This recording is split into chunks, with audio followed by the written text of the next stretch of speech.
Caros amigos que acompanham o canal da Associação Espírita Chico Xavier, queremos saudar a todos neste momento em que aqui nos encontramos para refletir sobre as lições do Mestre, sobre as leis divinas à luz da doutrina espírita. Agradecendo a oportunidade de aqui estar para compartilhar um pouco desses grandes ensinamentos que o nosso Mestre Jesus nos trouxe. Para iniciarmos o nosso diálogo, a nossa apresentação, convidamos a todos para orar, para nos conectar ao Criador, e assim nós vamos voltar a nossa atenção para nós mesmos, fechando os nossos olhos, ou apenas concentrando o nosso pensamento, mentalizando o Divino Mestre, esse amigo incondicional, modelo maior de todos nós. E em nome de Deus e de Jesus, rogando que as bênçãos do alto possam envolver a todos nós que aqui nos encontramos, neste momento, refletindo sobre as bem-aventuranças e também pedindo por todos os nossos irmãos deste mundo, deste nosso planeta Terra, que passa por processos intensos de transformação. Pedindo também uma bênção especial ao nosso país, para que também possa cumprir a sua tarefa de pátria do Evangelho. Que nos ampare, que ilumine os nossos lares, que nos dê a tranquilidade, a serenidade e as boas vibrações e as boas reflexões. Que assim seja. Queremos conversar sobre o capítulo 5 do Evangelho segundo o Espiritismo, onde Jesus fala sobre os aflitos. Bem-aventurados os aflitos. As bem-aventuranças fazem parte do Sermão da Montanha, e quem melhor registra esse belo discurso de Jesus é o evangelista Mateus. E o Sermão da Montanha está contido nos capítulos 5, 6 e 7 do Evangelho de Mateus. Começa com as bem-aventuranças e ali Jesus vai discorrendo, nos dando várias diretrizes de vida, e termina, lá no capítulo 7, falando da fé e da casa edificada sobre a rocha, que é uma alegoria que temos sempre em mente também, que é muito conhecida, né? Aquele homem de fé que tem como a casa construída sobre a rocha. Então é o mais belo discurso que se tem notícia na humanidade. E se destruíssemos, né, todos os textos sagrados e ficássemos apenas com o Sermão da Montanha, estaríamos com o necessário para nos conduzir de uma vida de maneira segura para alcançar a felicidade. No entanto, Jesus falou, e esta frase então foi registrada por João, está no capítulo 16, no mundo tereis aflições, nos falando que nós não podemos esperar a felicidade perfeita no mundo, ainda mais no mundo como o nosso, de provas e expiações.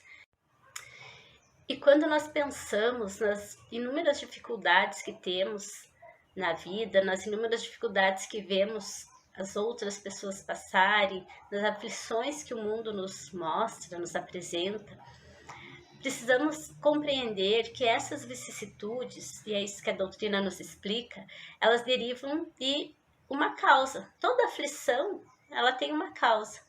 Se nós compreendermos e aceitarmos Deus como justo e bom, infinita bondade, mas também infinita bondade, amor, justiça, nós precisamos acreditar que as causas do nosso sofrimento também são justas, porque se não fossem, nós não poderíamos conceber um Deus justo, então Deus seria imperfeito. Mas quando que nós vamos perceber essa justiça se efetivando? Muitas vezes é somente na vida futura que se vai avaliar e observar as compensações que Jesus promete aos aflitos da terra. pois muitas vezes vemos pessoas passando uma vida inteira de sofrimento e morrem sem obter esta recompensa que a gente espera. Vemos pessoas também que vivem uma vida inteira de equívocos, prejudicando outras pessoas, e mesmo assim são pessoas que têm uma vida aparentemente tranquila. Então, quando que se efetiva a justiça divina? Na vida futura. Muitas vezes, apesar de que muitas vezes também nós vamos observar nessa mesma. Então é isso que o Evangelho nos traz, esse capítulo 5 do Evangelho, falando-nos que muitas aflições que nós passamos têm suas causas na vida presente. Muitas vezes as dificuldades são apenas consequências do caráter e do proceder de nós mesmos, chamada então causas atuais das aflições. Por exemplo, se eu for uma pessoa imprevidente, uma pessoa orgulhosa, ambiciosa, eu posso causar, tomar atitudes que vão fatalmente ter consequências danosas para mim mesmo. A imprevidência, que não tem nenhuma segurança para si, não pensa no futuro, não faz um planejamento. E se eu sair gastando tudo, comprando tudo que eu enxergo na frente, sem pensar que depois eu tenho que pagar, nós estamos nos aproximando aí numa época um pouco favorável aos excessos, a época do Natal. Chega o Natal, todo mundo quer comprar muitos presentes, presentear a todos, e muitas vezes se entende que o apreço, o amor, ele precisa ser demonstrado no valor de um presente. E aí há um endividamento desmedido que vai causar aflições a partir de janeiro, quando nós precisamos pagar essas contas. Esta é uma aflição causada pela imprevidência. Se eu sou uma pessoa muito orgulhosa e por isso não admito os meus equívocos, não dou o braço a torcer, como a gente fala, eu vou estar afastando pessoas queridas que não vão tolerar, ficar com alguém nesse nível. Eu posso estar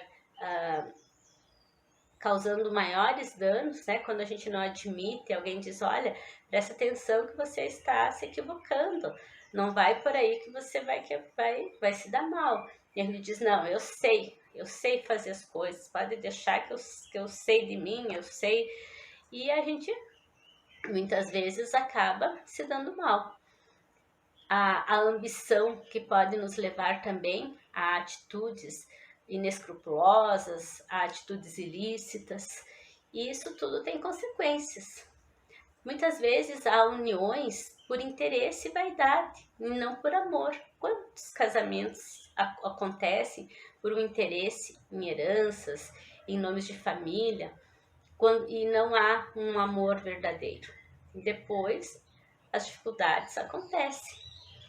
Quantas enfermidades derivadas de excessos alimentares, uso de substâncias que não são saudáveis, como o tabaco, como o álcool.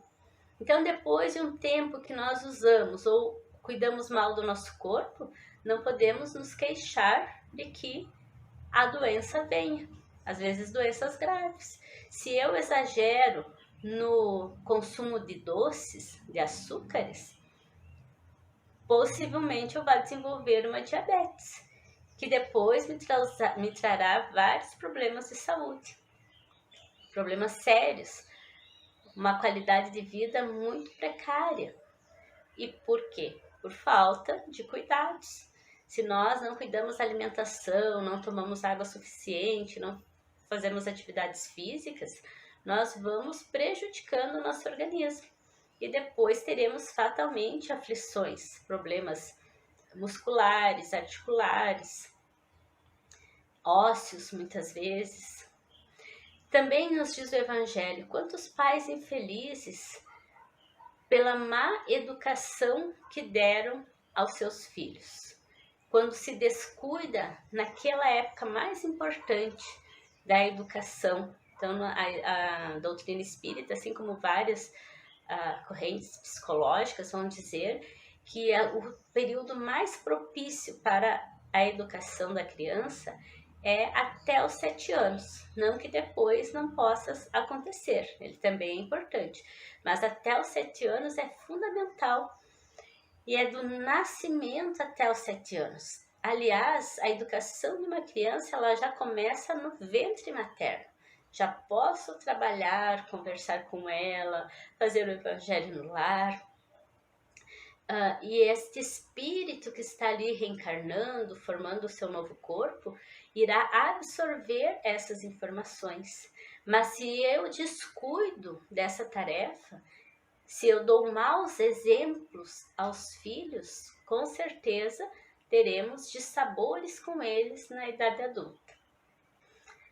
No livro Religião dos Espíritos, Emmanuel vai nos falar, examina a própria aflição e nos propõe ali que as consequências, a cada aflição que nós temos, ela teve uma causa em alguma circunstância que nós mesmos provocamos. Por exemplo, a aflição do vício é a delinquência. A aflição da agressividade é a cólera. A aflição do crime é o remorso. E a aflição da inveja é o despeito. Todas situações que nos levam a problemas, inclusive de saúde. Porque a cólera, ela causa uma sobrecarga de energias negativas no nosso fígado, nos rins, no sistema nervoso, abalando estes sistemas, esses órgãos. A aflição da indisciplina é a desordem. Aquela pessoa indisciplinada, ela não consegue se organizar na vida, sempre está perdida, nunca consegue cumprir um horário, nunca consegue executar bem uma tarefa. A aflição da preguiça é a rebeldia, a da vaidade é a loucura, a da indiferença é o desânimo, porque é o tédio da vida. A aflição da inutilidade é a queixa. Toda pessoa, quanto mais inútil, mais ela se queixa da vida. Aquele que é produtivo, que está sempre trabalhando, geralmente não reclama. A aflição da sovinice é a miséria. Pobre e miserável, né? Muita gente, como diz o ditado, é tão pobre que só tem dinheiro, né? Mas não aproveita, não usa para o bem, não usa. Tem gente que tem muito dinheiro e não usa nem para o próprio bem, que é já uma aflição desde o momento. Então, o homem poderá evitar muitas dessas vicissitudes, trabalhando pelo seu adiantamento moral e intelectual, já que tudo na nossa vida é consequência das nossas próprias ações. Se a gente quer ser feliz, a gente tem nas mãos o poder de ser feliz. É preciso estar atento e trabalhar pelo nosso adiantamento moral e intelectual. Não há falta que não acarrete forçosas e inevitáveis consequências. E por que essas consequências acontecem? Principalmente por conta da bondade da providência divina, que através desse resultado que nos causa dor e sofrimento, ele vai nos impulsionar também para o progresso. Se a minha ação má não tivesse uma consequência danosa, qual a vantagem de eu me melhorar? Não teria nenhuma. Então, quando nós cometemos uma falta, inevitavelmente haverá uma consequência dolorosa. E essa dor vai me impulsionar para frente, para que eu aprenda e não erre mais, né? Porque a gente vai dizer, não quero mais passar por isso. Mas se há questões atuais, né, das nossas aflições, também há questões que fogem da nossa possibilidade.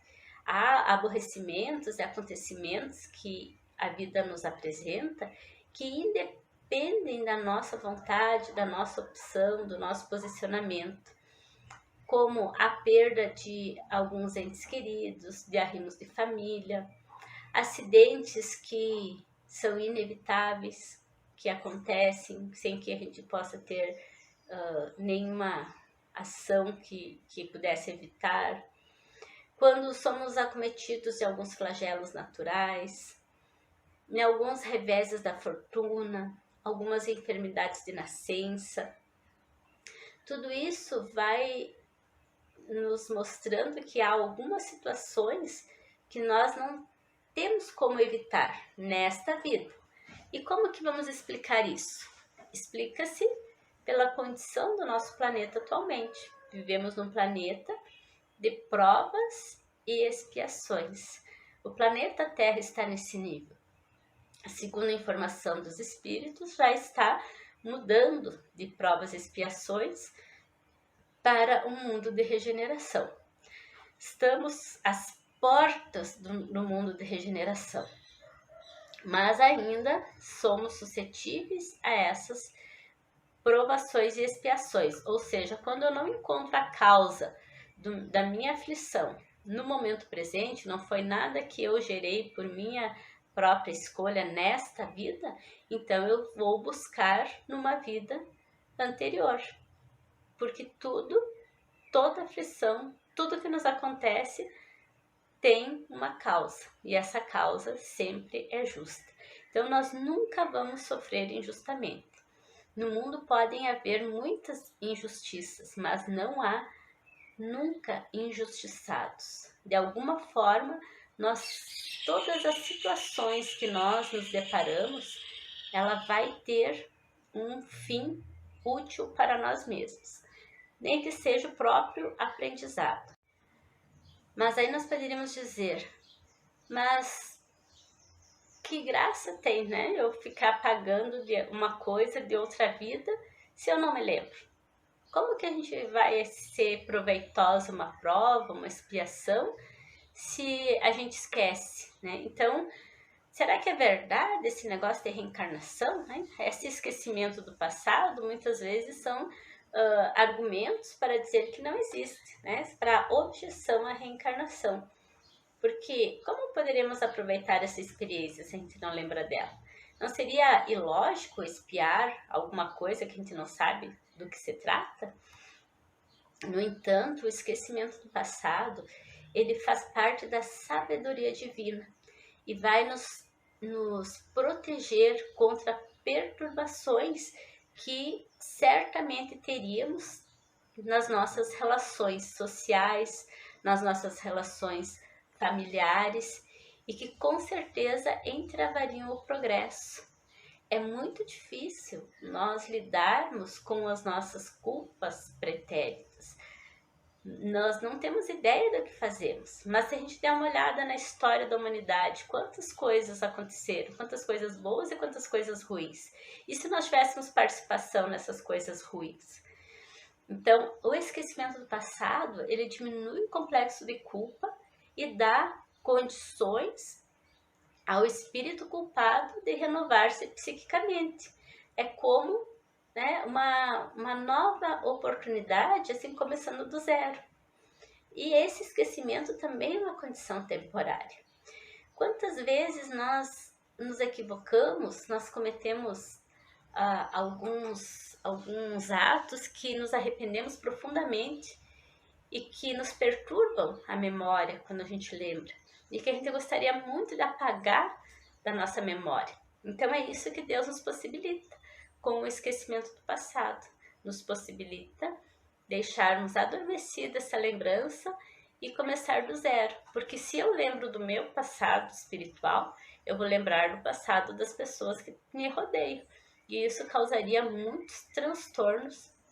Imaginemos a gente receber um filho que foi o nosso assassino, por exemplo, ou que nós tenhamos assassinado. Com que condição nós teríamos esse relacionamento?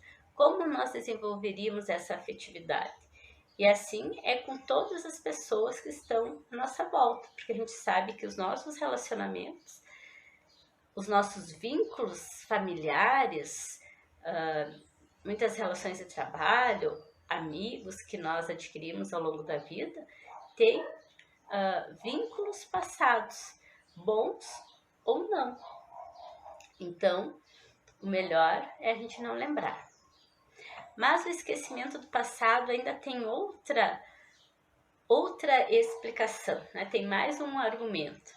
Para encarnar, o espírito sofre transformações bem drásticas, né? Uma delas é a redução do seu corpo espiritual, que nós chamamos de perispírito.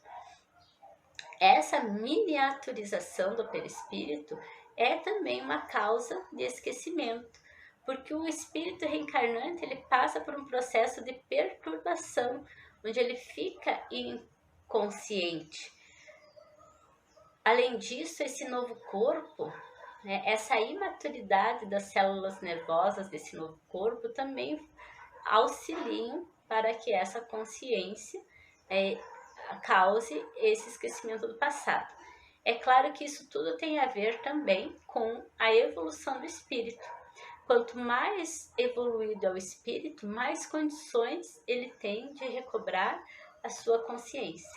Quanto menos evoluído, mais inconsciente ele fica. De qualquer forma, nós vamos ter sempre aquilo que nós necessitamos, que é a voz da consciência e as nossas tendências instintivas.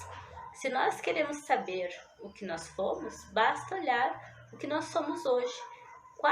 Quais as nossas tendências? O que eu gosto de fazer? Quais as minhas maiores dificuldades?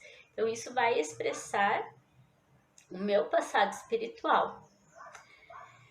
E sabendo disso, né, a gente vai com isso desenvolvendo a resignação. Quando eu sei que tudo tem uma causa justa, se não está nessa vida, está na vida anterior. Então, isso é um motivo de resignação, porque eu vou compreender que as dores deste mundo, as dores que hoje eu preciso enfrentar, são o pagamento de dívidas passadas.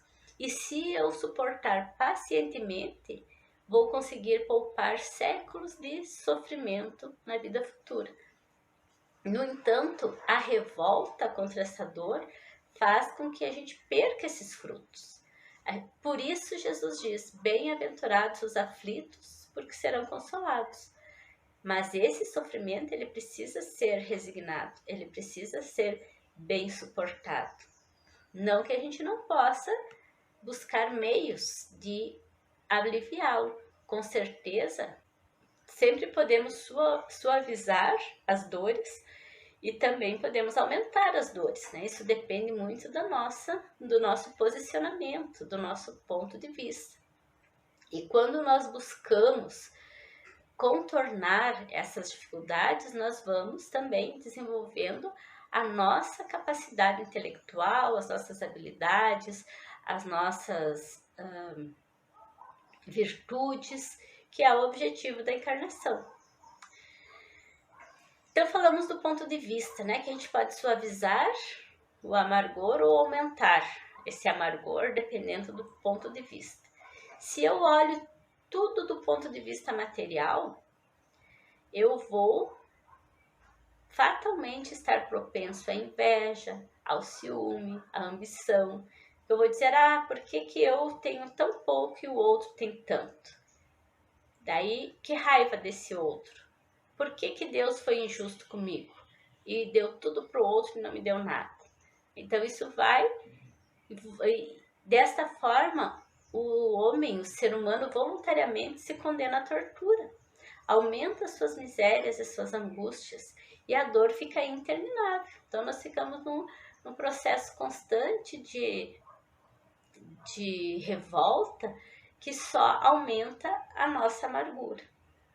Mas se nós partimos do ponto de vista espiritual, nós vamos ter, então, desenvolver a calma e a resignação, que são muito úteis à saúde do corpo e à saúde da alma. Aliás, a calma e a resignação são um preservativo contra a loucura e o suicídio.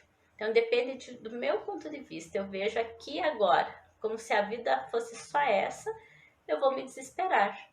Mas se eu tenho esta visão de espírito imortal, sabendo que a nossa vida física é um piscar de olhos na eternidade e que tudo está interligado, a nossa existência espiritual, as nossas diversas reencarnações estão interligadas entre si, então eu vou saber que tudo tem um motivo, tudo segue um padrão, que tudo está certo. Então isso vai me dar uma calma muito maior. E com isso eu vou conseguir superar essas dificuldades. Então, quando Jesus diz, bem-aventurados os aflitos, porque deles é o reino de Deus, ele está falando do reino de Deus como essa condição de felicidade que é para aqueles que conseguem bem suportar as suas provas. Quando nós temos essa capacidade, essa resignação, somos com certeza bem-aventurados. Para isso, para que a gente possa superar as adversidades da vida, nós precisamos nos apegar e nos fortalecer na prece, porque a prece é o maior e melhor apoio para a alma, desde que, com certeza, tenha como base a fé viva na bondade divina. É só com uma fé consolidada que nós vamos suportar isso. E aí sim nós conseguimos na prece esse auxílio. O fardo sempre será proporcional às forças, como a recompensa vai ser sempre proporcional à resignação e à coragem.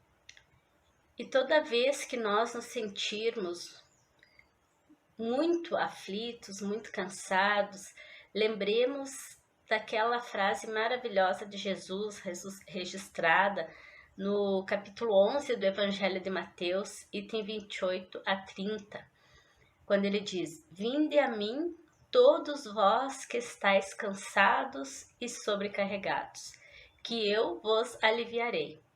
Tomai sobre vós o meu jugo e aprendei comigo, que sou brando e humilde de coração, e achareis repouso para as vossas almas, pois é suave o meu jugo e leve o meu fardo.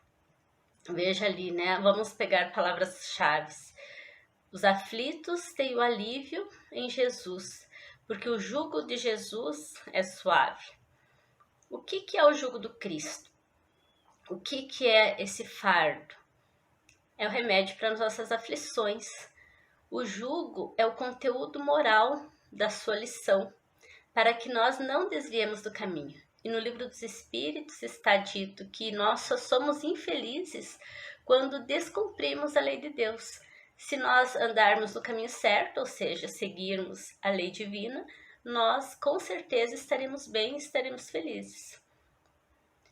É necessário, então, evangelizar o coração. Esse é o convite do Cristo, para que a gente aprenda, para que a gente tenha esse desenvolvimento moral, essa evangelização do coração, e assim tudo ficará mais fácil.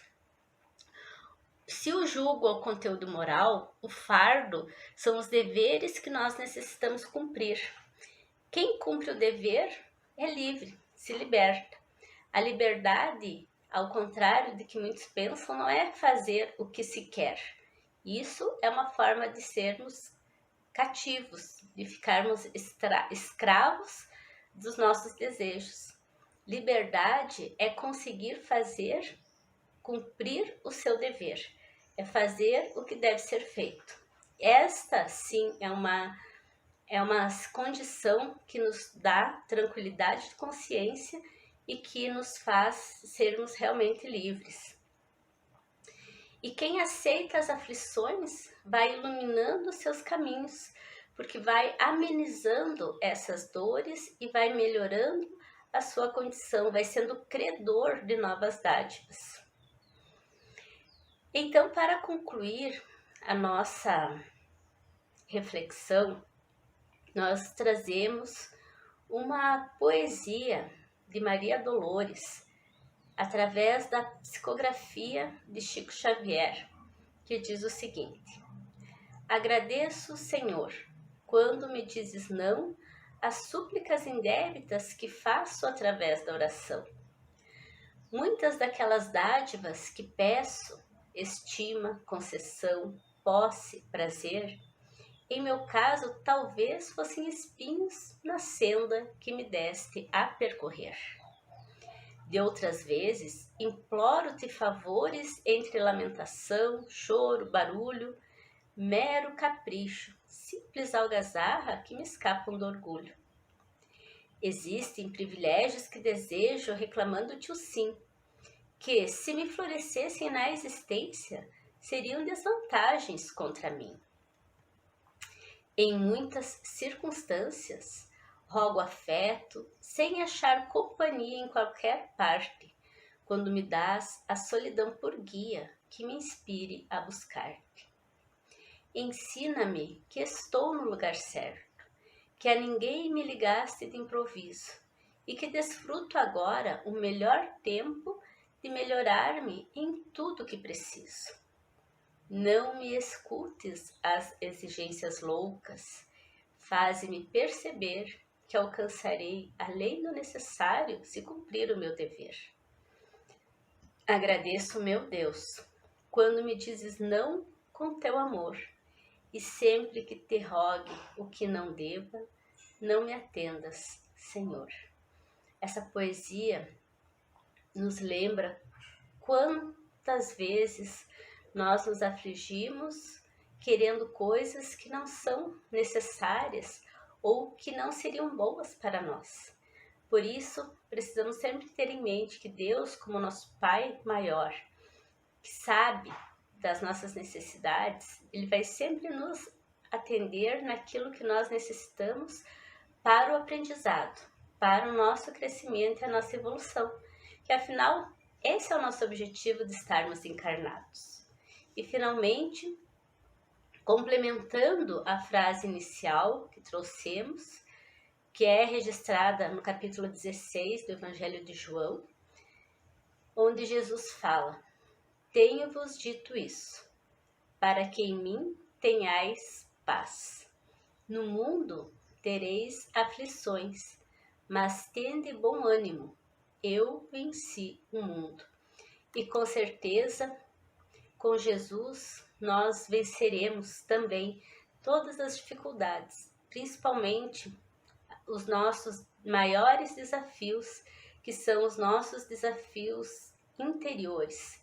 São as nossas dificuldades, são as nossas imperfeições que ainda trazemos conosco e que temos a tarefa nessa vida de superá-las. Para superá-las, Deus nos concede o necessário, nos concede as lições, nem sempre agradáveis, muitas vezes dolorosas, principalmente quando nós somos mais renitentes, mais teimosos, as lições acabam sendo mais amargas. Mas aprenderemos sempre, pelo amor ou pela dor, que possamos fazer a opção do amor, porque Deus é amor. E quando a dor, quando o sofrimento nos alcança, é porque nós fizemos essa escolha. É porque nós deixamos de escolher o aprendizado pelo amor. Que Deus nos abençoe, nos inspire.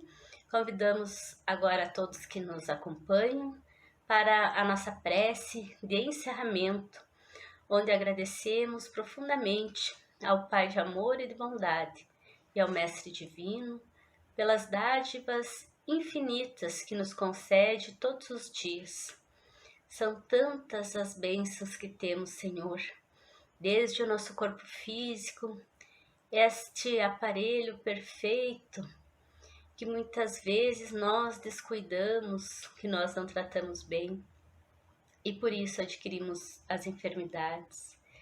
Ensina-nos a sermos cumpridores da tua lei, ensina-nos a sermos ponderados, a sermos resilientes, a sermos pacientes nas nossas situações diárias, nas diversas questões que nos acometem na nossa caminhada.